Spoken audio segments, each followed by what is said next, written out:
अस्सलाम वालेकुम students, welcome back to the lecture of differential equation. अब हम जो है वो रिड्यूसेबल होमोजीनियस डिफरेंशियल इक्वेशन को जो है वो डिस्कस करने जा रहे हैं कि इक्वेशन जो है वो हमें ओरिजिनल जो है वो होमोजीनियस नहीं गिवन होगी, लेकिन हम उसको रिड्यूस कर सकें होमोजीनियस डिफरेंशियल इक्वेशन में। ये केस हम जो है वो देखने जा रहे हैं। तो यहाँ हमने एक ODE जो है वो कंसीडर कर ली है। ये एक ऑर्डिनरी डिफरेंशियल इक्वेशन, इसमें हमारे पास इसकी क्या फॉर्म है कि dy/dx हमारे पास किसके इक्वल आ रहा है, a1x plus b1y plus c1, और डिनोमिनेटर में हमारे पास क्या आ रहा है, a2x plus b2y plus c2। अब इसको हम रिड्यूसेबल होमोजीनियस डिफरेंशियल इक्वेशन कहेंगे। और इसको हम जो है वो कैसे रिड्यूस करेंगे उस प्रोसेस को जो है वो हम अब देख लेते हैं। ये 9.5 और 9.3 का ही हमारे पास क्वेश्चन नंबर 15 है।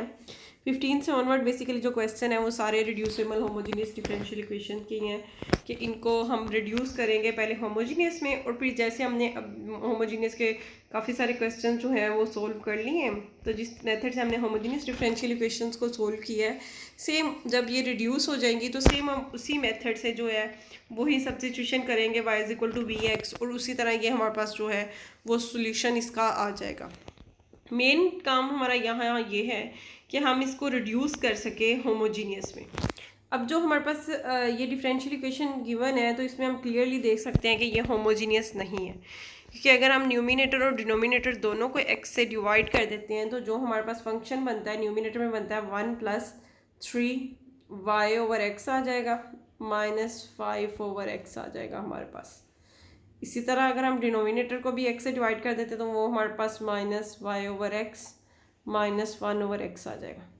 अब ये हमारे पास जो है वो, क्योंकि हमें g जो फंक्शन है वो y/x का चाहिए होता है, तो ये y/x का फंक्शन नहीं बन रहा। तो इसका मतलब ये होमोजीनियस अभी तो नहीं है, लेकिन हमें इसको होमोजीनियस बनाना है, क्योंकि हमें होमोजीनियस का सोल्यूशन जो है वो फाइंड करना आता है, तो हम फिर इजीली इसका सोल्यूशन जो है वो फाइंड कर सके। लेकिन इस तरह की फॉर्म में जो डिफरेंशियल इक्वेशंस गिवन होंगी ये बेसिकली रिड्यूसेबल हैं कि हम इसको होमोजीनियस बना सकते हैं।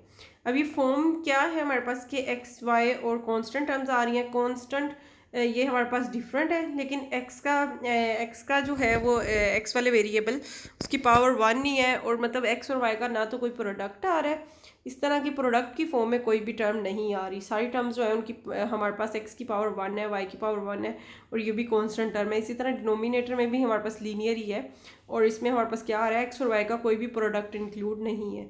तो ये बेसिकली स्पेशल फॉर्म है जिसको हम रिड्यूस कर सकते हैं होमोजीनियस डिफरेंशियल इक्वेशन। अब इसका कैसे हमने इसको रिड्यूस करना है वो मेथड हम देख लेते हैं। यहाँ से हमें एक्स और वाई की बेसिकली जो है वो वैल्यूज़ फाइंड आउट करनी है, और उन वैल्यूज़ जब हम उनकी फाइंड कर लेंगे तो फिर उसके बाद हम जो है वो अगला स्टेप कुछ हमें सब्स्टिट्यूशंस करनी पड़ेंगी। अब इनकी वैल्यूज़ फाइंड करने के लिए हमें क्या करना पड़ेगा, सबसे पहले एक्स वाई और कांस्टेंट 3 हमारे पास जो है वो आ रही हैं चीज़ें। या तो हमारे पास एक्स है वेरिएबल, वाई वेरिएबल है, और एक हमारे पास कांस्टेंट है। अब कांस्टेंट के लिए हमने कोफिशिएंट जो है वो 1 ले लिया है, ठीक है। और ये एक्स और वाई, x=y=1। सबसे पहले तो आपने ये 3 टर्म्स जो है वो लिख लेनी। अब उसके बाद ये जो डिनोमिनेटर में टर्म्स आई हैं इनको मैं आपको बता देती हूँ कि ये हमारे पास किस तरह से अपीयर हुई हैं। एक्स है, तो जब एक्स वाली हमारे पास टर्म्स आ रही हैं तो हम क्या कह रहे हैं कि ये जो दोनों स्टार्ट वाली एक्स वाली टर्म्स हैं इनको हमें नहीं देखना, और यहाँ से हमें जो y का कोफिशिएंट है इसको हमने यहाँ पे ये जो कांस्टेंट 1 का कोफिशिएंट क्या यहाँ पर हमारे पास -1, इससे मल्टीप्लाई करवा देना है। तो जब हम 3 को जो है वो मल्टीप्लाई करवा रहे हैं -1 से, उसके बाद ये जो -1 यहाँ पर y का कोफिशिएंट है ये दरमियान में इनके आएगा नेगेटिव साइन, और ये -1 वाला कोफिशिएंट को हमने मल्टीप्लाई करवा देना है -5 के साथ। तो ये हमारे पास -1 -5 जो है ये तो हमारा +5 बन जाएगा, ठीक है। और ये दरमियान में हमारा नेगेटिव साइन आ रहा है, और इधर हमारे पास -3 आ जाएगा। तो ये -3 -5 हमारे पास आ गया बेसिकली। ये तो हमारे पास हो गया फर्स्ट वाला डिनोमिनेटर। इसमें हमने क्या करना है कि पहले हमने क्या किया, एक्स वाली तो दोनों टर्म्स को देखना नहीं जब न्यूमिनेटर में हमने एक्स लिखा है। पहले हमने इन दोनों को जो है वो मल्टीप्लाई करवाना है, जो मेन डायगोनल में 2 एंट्रीज आ रही हैं, फिर ऑफ डायगोनल की दोनों एंट्रीज़ को। लेकिन जब वाई के लिए देखना है तो तब थोड़ा सा सीन हमारे पास डिफरेंट है। एक्स है उसके बाद वाई है, तो वाई के लिए हमने इस तरह से देखना है कि पहले तो ये दोनों टर्म्स तो हमने बिल्कुल भी नहीं देखनी ना। अब जब वाई ले रहे हैं हमने एक तो ये 1 है एक्स का कोफिशिएंट ये देखनी है, इधर से ये -1, ठीक है। और इधर से यहाँ पर एक्स का कोफिशिएंट 1 है, और यहाँ से हमारे पास कोफिशिएंट जो है वो क्या आ रहा है -5। अब इस केस में हमने पहले जो मल्टीप्लाई करवाना है, पहले हम मेन डायगोनल वालों को पहले मल्टीप्लाई करवा रहे थे एक्स वाले केस में। अब वाई वाले केस में हमने इन दोनों को तो देखना नहीं है, और पहले हमने इस टर्म को और ये -5 को, मतलब ऑफ डायगोनल वाली एंट्रीज को जो है वो मल्टीप्लाई करवाना है। तो 1 को जब हम मल्टीप्लाई करवाएंगे यहाँ पे -5 से, और दरमियान में हमने नेगेटिव साइन ही आना है, और वो किसके लिए आना है, इन डायगोनल की जो एंट्रीज हैं इनको मल्टीप्लाई करवाने के बाद, मतलब 1 को -1 से मल्टीप्लाई करवाना है। ठीक है, तो 1 को -1 से करवाओगे तो ये हमारा 1 ही आ जाएगा, और ये नेगेटिव की वजह से ये हमारा हो गया पॉजिटिव।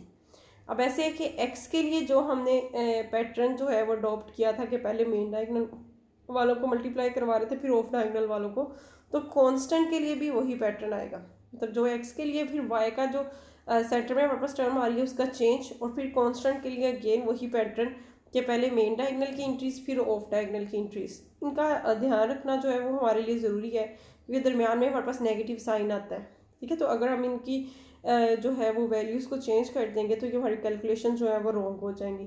अब ये जो हमारे पास कांस्टेंट टर्म्स हैं इन दोनों को हमने कंसीडर नहीं करना जब हमने कांस्टेंट लिया है।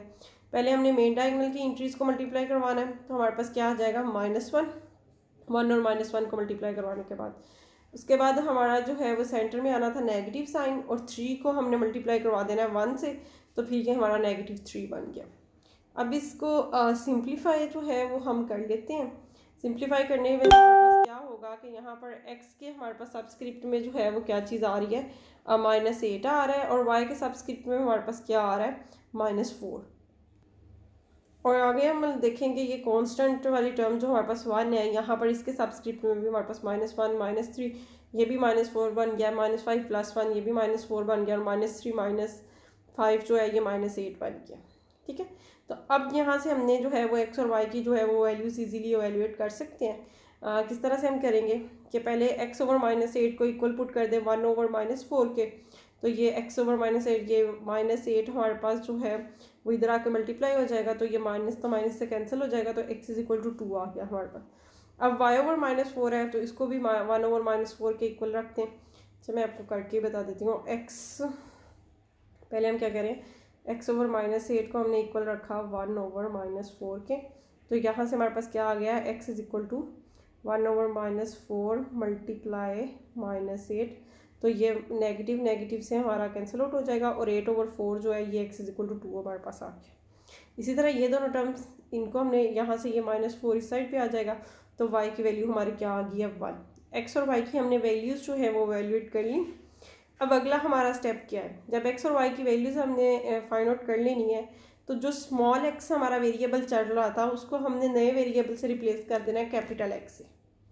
ठीक है, स्मॉल x, और उसमें कैपिटल x में ऐड क्या करना है, जो हमारी x की वैल्यू यहाँ से इस प्रोसेस के बाद आई होगी उस वैल्यू को हमने कैपिटल x में ऐड करके स्मॉल x की जगह रिप्लेस कर देना है। इसी तरह स्मॉल y की प्लेस पे हमने कैपिटल Y और उसमें ऐड क्या करना है, जो यहाँ से हमारे पास y की वैल्यू आई है 1 आई थी, तो ये कैपिटल Y + 1 आ गया।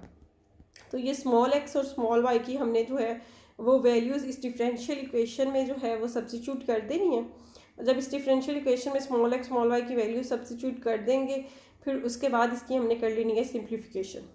ठीक है, अब इसकी सिंप्लीफिकेशन जो है वो हम देख लेते हैं कि हमने किस तरह से इसकी वैल्यूज़ पुट की हैं। पहले तो ये जो है वो एक दफ़ा इसको वेरीफाई कर लें कि हमारे पास जो डिफरेंशियल इक्वेशन थी उसमें हमारे पास क्या था, x + 3y था। x की प्लेस पे हमारे पास आ गया कैपिटल X + 2, और 3y था, तो 3 तो हमारे पास ऐसे ही रहा, और y की प्लेस पे स्मॉल y की प्लेस पे y + 1 आ गया, तो 3 × y + 1 जो है वो हमारे पास यही बनेगा 3y + 3, और -5 तो वैसे का वैसे कॉन्स्टेंट टर्म। इसी तरह डिनोमिनेटर में हमारे पास जो है वो x - y था, तो x की ये टर्म हमने ऐसे लिख दी, इनके साथ नेगेटिव आ गया, और ये -1 वैसे का वैसे। अब इसको थोड़ा सा कर लेते हैं, जो टर्म सिंप्लीफाई हो रही हैं, ये +2 + 3, 2 + 3 हमारे पास क्या बन जाएगा 5, और ये -5 है, तो यहाँ से कॉन्स्टेंट हमारा एलिमिनेट हो गया। इधर से देखें 2 - 1 क्या हो जाएगा हमारा +1। ठीक है, और ये भी -1, तो या +1 में -1 करेंगे, यहाँ पर ये कर लेंगे -1 और -1 को ऐड करें -2 हो जाएगा, और ये +2 है, तो ये भी दोनों जो है वो 0 हो जाएगी। बेसिकली हमें ये कांस्टेंट टर्म जो है यही प्रॉब्लम क्रिएट कर रही थी होमोजीनियस होने के लिए। तो हमने इस कांस्टेंट टर्म को इस तरह का हमने प्रोसेस किया कि इस तरह की x और y की वैल्यूज़ फाइंड की, और फिर ऐसी सब्स्टिट्यूशन भी इसीलिए की कि हमारे पास ये जो कांस्टेंट टर्म है ये किसी तरह से इल्यूमिनेट हो जाए। अब जब हमने इसके कांस्टेंट टर्म को इल्यूमिनेट कर लिया तो बाकी जो हमारे पास फंक्शन बच गया, इसको देखा जाए ये तो होमोजीनियस डिफरेंशियल इक्वेशन बन गई है। अब होमोजीनियस को हम किस तरीके से सोल्व करते थे, y is equal to V X put करके वही सारा प्रोसेस, उसके बाद इंटीग्रेशन करनी है। तो ये मैं स्टेप जो है वो स्किप कर रही हूँ, लेकिन यहाँ पर एक चीज़ का आपने ध्यान रखना है कि वहाँ पर हमारे पास स्मॉल y होता था, अब हमारे पास वेरिएबल जो है वो कैपिटल x और कैपिटल y आ गए हैं। ठीक है, इस पर इसलिए नहीं हमारा इफेक्ट आया dy ओवर dx पे, क्योंकि हमारे पास यहाँ पर जो dx है, dx अगर हम लेते हैं तो ये is equal to capital D X क्या आ जाता है, क्योंकि 2 का डिफरेंशियल तो ज़ीरो होना है। इसी तरह जो डी वाई है वो भी हमारा जो है वो डी कैपिटल वाई के इक्वल आ जाता है, 1 का डिफरेंशियल ज़ीरो है। ठीक है, तो ये भी हमने डी वाई डी एक्स ये कैपिटल वाले कर दिए, क्योंकि वेरिएबल्स भी यहाँ पर हमारे पास वही हैं। अब जब इसमें सब्स्टिट्यूशन करनी है तो ये कैपिटल वाई को is equal to V X put करना है। पहले हमारे पास स्मॉल वाई होता था, लेकिन अब हमने इसको वेरिएबल जो है वो चेंज कर लिया हुआ है, तो आपने capital Y is equal to capital V X लिखना है। और उसी तरह से बाकी सारा प्रोसेस आपका उसी तरह से होगा कि D Y over D x की प्लेस पे ये हमारे पास v plus x d v over D x आ जाता था। फिर इसकी हम सिंप्लीफिकेशन करते थे, सिंप्लीफिकेशन करने के बाद ये हमारे पास वेरिएबल सेपरेबल बन जाती थी। ठीक है, और वेरिएबल सेपरेबल की हम इजीली जो है वो इंटीग्रेशन कर लेते थे, किसको सोल्यूशन फाइंड कर लेते थे इंटीग्रेशन करके। ठीक है, तो अब फिर आपने जो है वो इसका सोल्यूशन जो है वो फाइंड कर लेना है, ये इंटीग्रेशन ही हुई है। अब इंटीग्रेशन करने के बाद जब हम इस स्टेप तक पहुंच जाएंगे तो दोबारा से हमने कैपिटल एक्स और वाई को स्मॉल एक्स और वाई की टर्म्स में लिखना है। ठीक है, अब हमने स्मॉल एक्स किसके इक्वल पुट किया था, कैपिटल एक्स प्लस 2। तो यहाँ से अगर हम कैपिटल एक्स की वैल्यू फाइंड करें तो वो हमारे पास क्या आ जाएगी, स्मॉल एक्स माइनस 2। तो ये हमने लिख दी स्मॉल एक्स माइनस 2। इसी तरह कैपिटल वाई स्मॉल वाई हमने किसके इक्वल पुट किया था, कैपिटल वाई प्लस 1। तो स्मॉल कैपिटल वाई की यहाँ से वैल्यू फाइंड करेंगे तो वो हमारे पास क्या आ जाएगी, वाई माइनस 1 स्मॉल वाला। तो ये वैल्यूज हमने एक तो रिप्लेस करनी है। ठीक है, यहाँ तक तो आपको पता है ना कि वो v की फॉर्म में आंसर आ जाता है, तो उसको हम दोबारा x और y में कन्वर्ट कर लेते हैं। ठीक है, तो वो तो आपको ऑलरेडी पता है, लेकिन ये अब ये दोबारा से जब वहाँ पहुँच जाएंगे दोबारा से ये वाली सब्स्टिट्यूशन करके ओरिजिनल वेरिएबल स्मॉल x और स्मॉल y में आपने जो है वो आंसर लिखना है। अब ये स्मॉल x स्मॉल y में लिख लिया, उसके बाद इसकी थोड़ी सी सिंप्लीफिकेशन कर ली है और आपका जो है वो रिक्वायर्ड आंसर आ गया होगा। इसी तरह सेम पैटर्न पे ये जो क्वेश्चन नंबर 16 है ये भी आपने करना है, ये भी उसी तरह का बिल्कुल सेम पैटर्न है। क्वेश्चन नंबर 17 का भी पैटर्न बिल्कुल सेम है, ये भी reducible to homogeneous differential equation है। लेकिन ये जो क्वेश्चन नंबर 18 है इसमें टाइप चेंज हो गई है, ये टाइप 2 का है। ये बेसिकली स्पेशल टाइप है, ये भी रिड्यूसेबल टू होमोजीनियस है, लेकिन इसमें स्पेशल क्या आ रहा है, इसमें स्पेशल ये चीज़ आ रही है कि इसमें ये जो कॉन्स्टेंट्स की रेशो है ना वो सेम है। मतलब नीचे ऊपर भी हमारे पास अगर हम इसकी रेशो देखें a1 ओवर a2 की, ठीक है, वो हमारे पास यहाँ पर ये जो कांस्टेंट है और इन दोनों कांस्टेंट्स की y की और x वाले कोफिशेंट कांस्टेंट्स की जो कोफिशेंट्स हैं x के और y के दोनों जो हैं वो उनकी रेशो सेम आ रही है। मतलब इस केस में हमारे पास क्या हो रहा है, इस केस में बेसिकली हमारे पास ये चीज़ हो रही है कि ये हमारे पास जो है a1 over a2 is equal to b1 over b2, मतलब इनकी रेशो सेम आ रही है। अगर हमने इक्वेशन इस तरह की फॉर्म में लिखी हुई है ना, a1x plus b1y plus c1 कोई भी कांस्टेंट हमने लिया हुआ है। अब a2x प्लस b2y के बाद हमने जो है वो यहाँ पर लिया है c2। अब यहाँ पर रेशो जो है a1 ओवर a2 की जो x के कोफिशिएंट है और b1 ओवर b2 की वो हम क्या कह रहे हैं कि सेम आ रही है। पहले जो केस थे उसमें वो डिफरेंट थी, अब यहाँ पर ये केस इस केस में सेम आ रही है, तो ये हमारे पास टाइप 2 में आएंगे। अब इसको टाइप 2 को सोल्व करना जो है वो टाइप 1 से भी ज़्यादा इजी है। इसमें हम डायरेक्ट जो है, क्योंकि यहाँ पर भी हमारे पास 3x माइनस 4y था, न्यूमिनेटर में भी और डिनोमिनेटर में भी हमारे पास 3x माइनस 4y था। ये देखिए न्यूमिनेटर में भी 3x माइनस 4y, डिनोमिनेटर में भी 3x माइनस 4y, ये कांस्टेंट चेंज है। तो ये जो इतनी टर्म है इसको हम सब्स्टिट्यूट करके कुछ और वेरिएबल जो है वो पुट करने जा रहे हैं। तो हमने क्या किया कि 3x माइनस 4y को इक्वल टू z पुट कर दिया। ठीक है, तो जब 3x माइनस 4y को इक्वल टू z पुट कर दिया तो वेरिएबल z हो गया। अब dz ओवर dx की ज़रूरत होगी, तो फिर हमने डिफरेंशियल जो है वो ले लिया इसका विद रिस्पेक्ट टू x।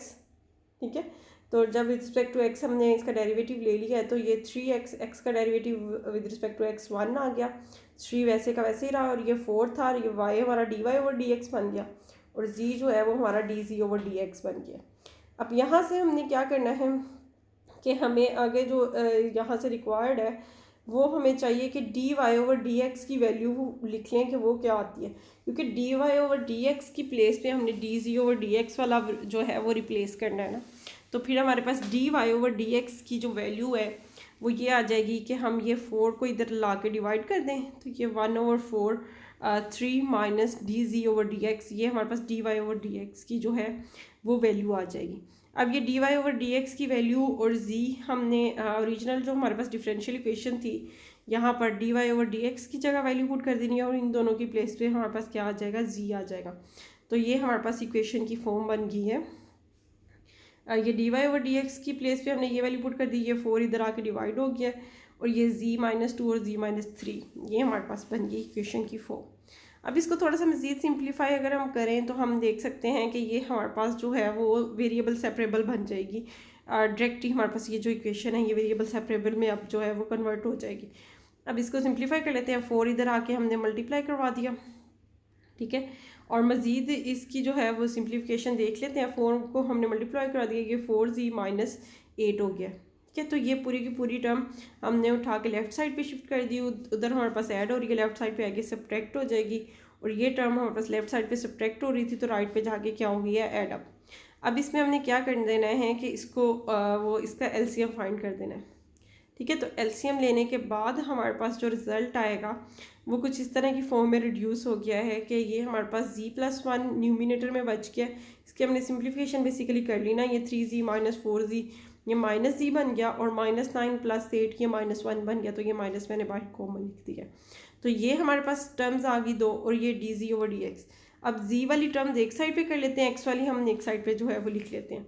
तो ये हमारे पास आ जाएगा, फिर सिर्फ हमारे पास 1 था, x की टर्म है ही कोई नहीं, सिर्फ 1 ही है कांस्टेंट। तो कांस्टेंट का हमारे पास जो डेरिवेटिव वो इंटीग्रेशन है वो 1 की जो है वो -x आ जाएगी विद रिस्पेक्ट टू x, ठीक है। प्लस c हमने कांस्टेंट ऑफ इंटीग्रेशन लिख लिया और इसकी अब हमें जो है वो क्या करनी है, इंटीग्रेशन करनी है। अब इसकी इंटीग्रेशन करने के लिए इसको हमें जो है वो थोड़ा सा सिंप्लीफाई करना पड़ेगा, क्योंकि ना तो ये हमारे पास डिनोमिनेटर का ऊपर जो है वो डेरिवेटिव पड़ा हुआ है, ना ही पावर रूल लग रहा है। तो यहाँ पर हमें जो है वो फिर देखना पड़ेगा कि इसको हम किस तरह से जो है वो सिंप्लीफाई कर सकते हैं।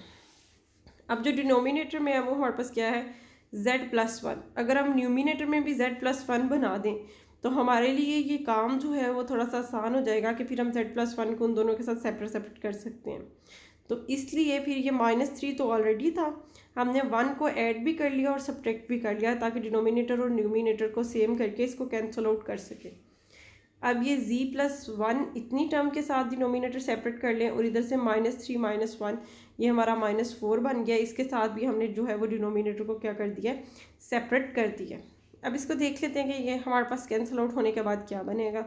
अब अगर हम इसको देखें तो ये z+1 हमारा इसके साथ कैंसिल हो जाएगा, बाकी हमारा 1 की इंटीग्रेशन ले लिए तो 1 की इंटीग्रेशन ये मैंने लिख दी कि z आ गई, ठीक है। ये हमारा -4 आया था, ये 1/z+1 है। अब ये जो डिनोमिनेटर है z+1 इसका डेरिवेटिव क्या बनता है, 1 बनता है, तो इस पे लॉग वाला फार्मूला हमने अप्लाई कर लिया, ठीक है। बाकी मज़ीद जो है वो सिंप्लीफिकेशन ही की है। इन सिंप्लीफिकेशन के बारे में आप लोगों को पहले एक जो है वो काफ़ी सारे बताया हुआ है कि कैसे लॉग वालों को सिंप्लीफाई करना है, तो वो आप कर लीजिएगा।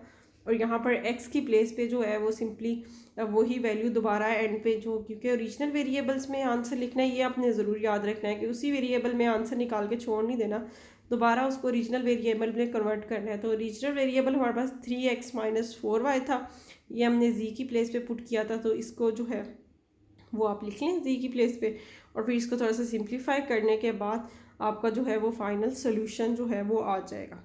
अब क्वेश्चन नंबर 19 जो है ये भी हमारे पास टाइप 2 में ही आता है, ठीक है। इसमें y-x है, डिनोमिनेटर में भी y-x है, इसका भी आपने इसी तरह सोल्यूशन फाइंड कर लेना है। लेकिन जो 20 वाला हमारे पास क्वेश्चन है ये टाइप 1 में ही है, जैसे आप लोगों को पहले बताया, तो इसका भी आप लोगों ने जो है वो सोल्यूशन कर लेना है। और नेक्स्ट हम लोग जो है वो 9.4 इंशाल्लाह स्टार्ट करेंगे और उसमें हम जो है वो एग्जैक्ट डिफरेंशियल इक्वेशंस के जो है पहले तो देखेंगे कि एग्जैक्ट डिफरेंशियल इक्वेशन है क्या और फिर उनके जो है वो सोल्यूशन डिस्कस करेंगे।